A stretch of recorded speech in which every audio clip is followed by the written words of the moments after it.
Bangla tutor YouTube চ্যানেলে তোমাদের সকলকে স্বাগত জানাই। তোমরা যারা মাধ্যমিকের ছাত্রছাত্রী রয়েছো, এবছর অর্থাৎ 2025 সালে গিয়ে ফাইনাল মাধ্যমিক পরীক্ষা দিতে চলেছো, তোমাদের জন্য এবিটিএ টেস্ট পেপার অলরেডি প্রকাশিত হয়েছে, তোমরা অনেকেই সংগ্রহ করেছো। আজকের ভিডিওটি মূলত এবিটিএ টেস্ট পেপার থেকে বাংলা বিষয়ের যে সেটগুলি দেওয়া হয়েছে সেখান থেকে আমরা 4টি সেট বা 4টি পৃষ্ঠা প্র্যাকটিস করব, সেই মূলক ভিডিও। দেখে নিই এবিটিএ টেস্ট পেপারে এবছর বাংলার সেট কেমন ভাবে দেওয়া হয়েছে। না, বাংলার সেট রয়েছে 9 নম্বর পৃষ্ঠায়, 65 নম্বর পৃষ্ঠায়, 89 নম্বর পৃষ্ঠায় এবং 111 নম্বর পৃষ্ঠায়। এই 4টি সেট অর্থাৎ 9 নম্বর, 65 নম্বর, 89 এবং 111 আজকে আমরা প্র্যাকটিস করব। চলে আসি প্রথম সেট। চলে এসেছি প্রথম সেট 9 নম্বর পৃষ্ঠায় যে সেট দেওয়া হয়েছে। প্রথম প্রশ্ন, তোমার গল্প তো দিব্যি হয়েছে, এটির বক্তা হচ্ছে ছোট মেশো, এটি হবে সঠিক উত্তর। তারপর বলা হয়েছে পাগল বেশি হরিদার কোমরে জড়ানো ছিল, একটি ছেঁড়া কম্বল জড়ানো ছিল। বড় ভয় করতে লাগলো নদের চাঁদের। না, ভয়ের কারণ কি ছিল? না, নদীর প্রতিহিংসা পরায়ণ রূপ দেখে নদের চাঁদ ভয় পেয়েছিল। তারপরে প্রশ্নে বলা হয়েছে যে তারা আর স্বপ্ন দেখতে পারলো না, তারা কারা? না, তারা হচ্ছে শান্ত হলুদ দেবতারা। পরের প্রশ্ন, পায়ে পায়ে হিমানির বাঁধ, হিমানি শব্দের আক্ষরিক অর্থ কি? না, হবে তুষার, এটি হবে সঠিক। তারপর বলা হয়েছে অস্থির বিরুদ্ধে গান, কবিতাটি কোন কাব্যগ্রন্থের অন্তর্গত? না, পাতার পোশাক কাব্যগ্রন্থের অন্তর্গত। 19 শতকে 32,000 অক্ষর লেখার জন্য দেওয়া হতো 12 আনা, এটি হবে সঠিক। তারপর বলা হয়েছে ফাউন্টেন পেনের নাম ঝর্ণা কলম, এই নামটি সম্ভবত দিয়েছিলেন রবীন্দ্রনাথ ঠাকুর। তারপরে প্রশ্ন, হিমালয় যেন পৃথিবীর মানদণ্ড, এই উক্তিটি কার? এটি কালিদাসের উক্তি। তারপর বলা হয়েছে ক্রিয়াপদের সঙ্গে সম্পর্কহীন পদকে বলা হয়? না, অকারক পদ বলা হয়, এটি হবে সঠিক। তারপর বলা হয়েছে প্রশ্ন, রাজা গেলেন শিকারে, এখানে চিহ্নিত এই শিকার পদটি হলো না, এটি একটি নিমিত্ত কারকের উদাহরণ। এখানে একটি জিনিস মিসিং আছে, সেটি হচ্ছে রাজা গেলেন শিকারের নিমিত্তে বা শিকারের জন্য, এটি হবে সঠিক।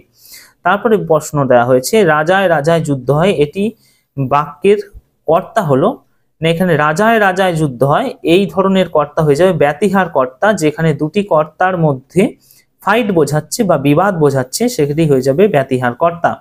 তারপরে প্রশ্ন বলা হয়েছে রামদাস আর কোনো প্রশ্ন করিল না, চিহ্নিত পদটি যে সমাসের উদাহরণ? রামদাস, রামের দাস তৎপুরুষ সমাসের উদাহরণ। চলে এসেছি পরের পৃষ্ঠায়, প্রশ্ন দেখে নাও, তোরা সব জয়ধ্বনি কর, এটি কোন বাচ্যের উদাহরণ? না, এটি কর্তৃ বাচ্যের উদাহরণ, এটি হবে সঠিক। তারপরে প্রশ্ন, আবার তোরা মানুষ হ, বাক্যটি হলো না, বাক্যটি একটি অনুজ্ঞাসূচক বাক্য। তারপর বলা হয়েছে কোনটি কর্ম কর্তৃ বাচ্যের উদাহরণ? এখানে সঠিক হবে ঘন্টা বাজে, এটি হবে কর্ম কর্তৃ বাচ্যের উদাহরণ। এখানে কর্তা নেই কিন্তু কর্মপদই কর্তার মতো আচরণ করছে বলে এটি একটি কর্ম কর্তৃ বাচ্যের উদাহরণ। পরের প্রশ্নে বলা হয়েছে নবরত্ন শব্দটি কোন ধরনের সমাস? না, দ্বিগু সমাস। চলে আসি আমরা পরবর্তী পৃষ্ঠা 65 নম্বর পৃষ্ঠায়। চলে এসেছি 65 নম্বর পৃষ্ঠায়। বাংলার সেকেন্ড যে সেট বা 2 নম্বর যে সেট দেওয়া হয়েছে এবিটিএ টেস্ট পেপারে। প্রথম প্রশ্ন দেওয়া হয়েছে আচ্ছা এরা কি আপনার বাংলাদেশের পুলিশ? না, প্রশ্নকর্তা হচ্ছে অপূর্বর বন্ধু রামদাস তলবারকর। পরের প্রশ্ন বলা হয়েছে উন্মত্ততার জন্যই জলপ্রবাহকে নদের চাঁদের কেমন মনে হয়েছিল? না, জীবন্ত মনে হয়েছিল। পরের প্রশ্ন, যেটি না আনিয়ে মা ছাড়েনি বা মা না আনিয়ে যেটিকে ছাড়েনি সেটি হচ্ছে হোম টাস্কের খাতা, এটি হবে সঠিক। পরের প্রশ্ন হচ্ছে দস্যু পায়ের কাঁটা মারা জুতোর তলায় ছিল বিভৎস কাদার পিণ্ড, এটি হবে সঠিক। তারপর প্রশ্ন, অসুখী একজন কবিতার কথক ঘুমিয়েছিলেন, ঝুলন্ত বিছানায় ঘুমিয়েছিলেন, রক্তে তাহার কৃপাণ ঝোলে, কৃপাণ শব্দের আক্ষরিক অর্থ কি? না, কৃপাণ শব্দের আক্ষরিক অর্থ হচ্ছে খড়গ, খয়েরটা হবে সঠিক। তারপর বলা হয়েছে যে তার অনেক সুস্থ সুন্দর নেশার মধ্যে একটি ছিল, এখানে লিপি শিল্প, এখানে সত্যজিৎ রায়ের লিপি শিল্পের কথাই বলা হয়েছে। পরের প্রশ্ন চলে আসি, বাংলা ভাষায় বিজ্ঞান চর্চা, এই প্রবন্ধটির প্রাবন্ধিক হচ্ছেন রাজশেখর বসু, এটি হবে সঠিক। তারপরে প্রশ্ন বলা হয়েছে সম্ভবত শেষ পর্যন্ত নিবের কলমের মান বাঁচিয়ে রেখেছিলেন, না সত্যজিৎ রায়, এটি হবে সঠিক। তারপর বলা হয়েছে যে সমাসে ব্যাস বাক্য হয় না তাকে বলা হয় নিত্য সমাস, কয়েকটা হবে সঠিক। তারপর বলা হয়েছে বর্ণচোরা শব্দটির ব্যাস বাক্য কোনটি সঠিক হবে? না, বর্ণ চুরি করে যে, এটি হবে সঠিক, এখানে এটি হয়ে যাবে সঠিক। তারপরে চলেছে এটি উপপদ তৎপুরুষ সমাস না বর্ণ চুরি করে যে বর্ণচোরা। পরের অপূর্ব মুগ্ধ হইয়া সেই দিকে চাহিয়া ছিল, চিহ্নিত পদটি সেই দিকে না এটি অধিকরণ কারক হয়ে যাবে। চলে আসছি পরের, এখানে বলা হয়েছে যে বর্ণ বা বর্ণ সমষ্টি কোনো ব্যক্তি বা বস্তুবাচক পদের শেষে যুক্ত হয়ে বচন নির্দেশ করে দেয় তাকে বলা হয় নির্দেশক। চলে আসি পরে, লুপ্ত কর্তা ভাববাচ্যের এখানে উদাহরণ দাও। এটি হবে সঠিক, এত ঠান্ডা খাবার খাওয়া যায় না, এটি লুপ্ত কর্তা ভাববাচ্য। চলে আসছি পরের প্রশ্ন, মহাশয়ের কি করা হয়, এটি যে বাচ্যের দৃষ্টান্ত না সঠিক হয়ে যাবে ভাববাচ্যের দৃষ্টান্ত, এখানে গয়ের অপশনটা হবে সঠিক। চলে আসছি পরের প্রশ্ন, প্রভাতে যুঝিও বৎস রাঘবের সাথে, অর্থগত দিক থেকে বাক্যটি কোন শ্রেণীর বাক্য না অর্থের দিক থেকে এটি একটি অনুজ্ঞা সূচক বাক্য। পরের প্রশ্ন, যে বাচ্যে কর্তা অনুপস্থিত থাকে এবং কর্মই কর্তা রূপে প্রতীয়মান হয় তাকে কর্ম কর্তৃ বাচ্য বলে। চলে আসছি আমরা পরবর্তী সেট, 3 নম্বর সেট, 89 পৃষ্ঠায় যে সেট দেওয়া হয়েছে বাংলার, দেখে নাও প্রশ্ন, না ক্রমশ ও কথাটা ছড়িয়ে পড়ে, কোন কথাটা ছড়িয়ে পড়েছিল না কারেকশনের কথাটা ছড়িয়ে পড়েছিল। লোকটি কাশিতে কাশিতে আসিল, লোকটি হলো না লোকটি গিরিশ মহাপাত্র। পরের প্রশ্ন, নদের চাঁদ নদীকে দেখেনি না নদীকে 5 দিন সে দেখেনি। তারপর বলা হয়েছে সেই হোক তোমার সভ্যতার শেষ পুণ্যবাণী, পুণ্যবাণীটি কি না ক্ষমা করো।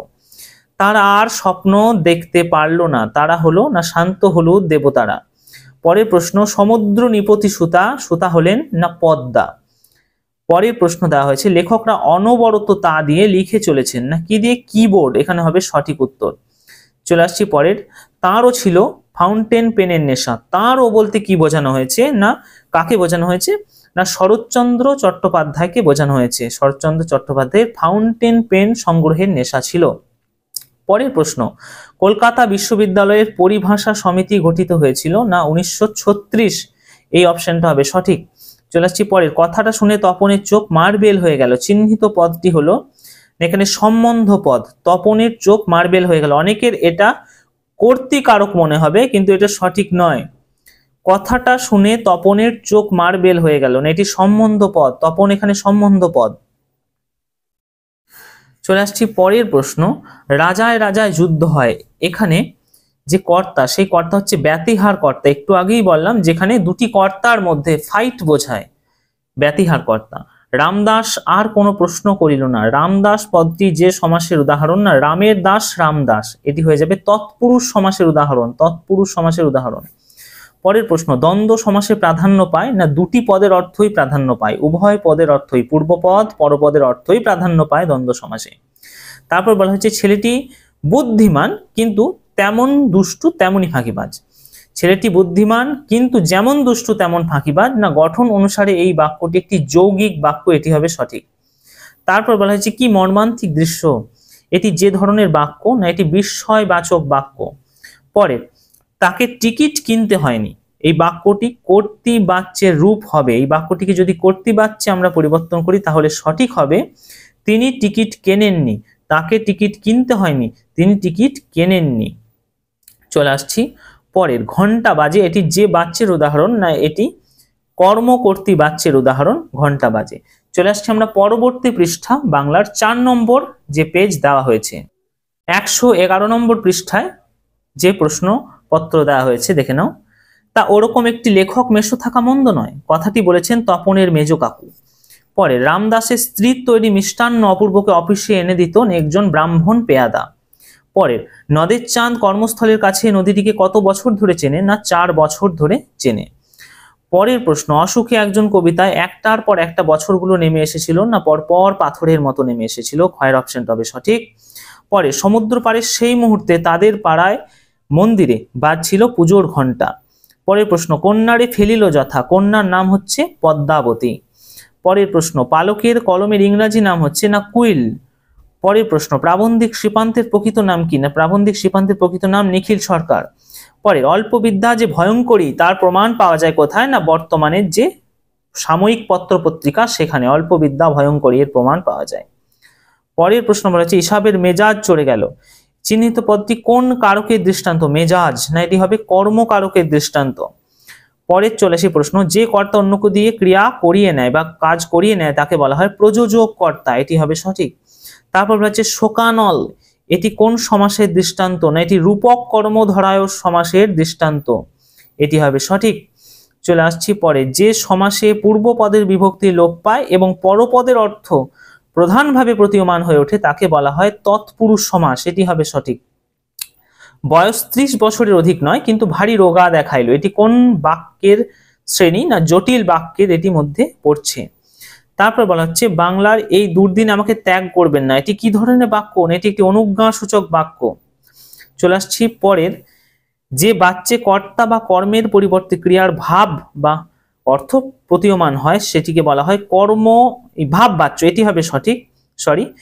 যে বাচ্চে কর্তা বা কর্মের পরিবর্তে ক্রিয়ার ভাব প্রধান, না সেটি ভাব বাচ্য। এটি হবে সঠিক। চলে আসছি পরে, নদীর বিদ্রোহের প্রধান।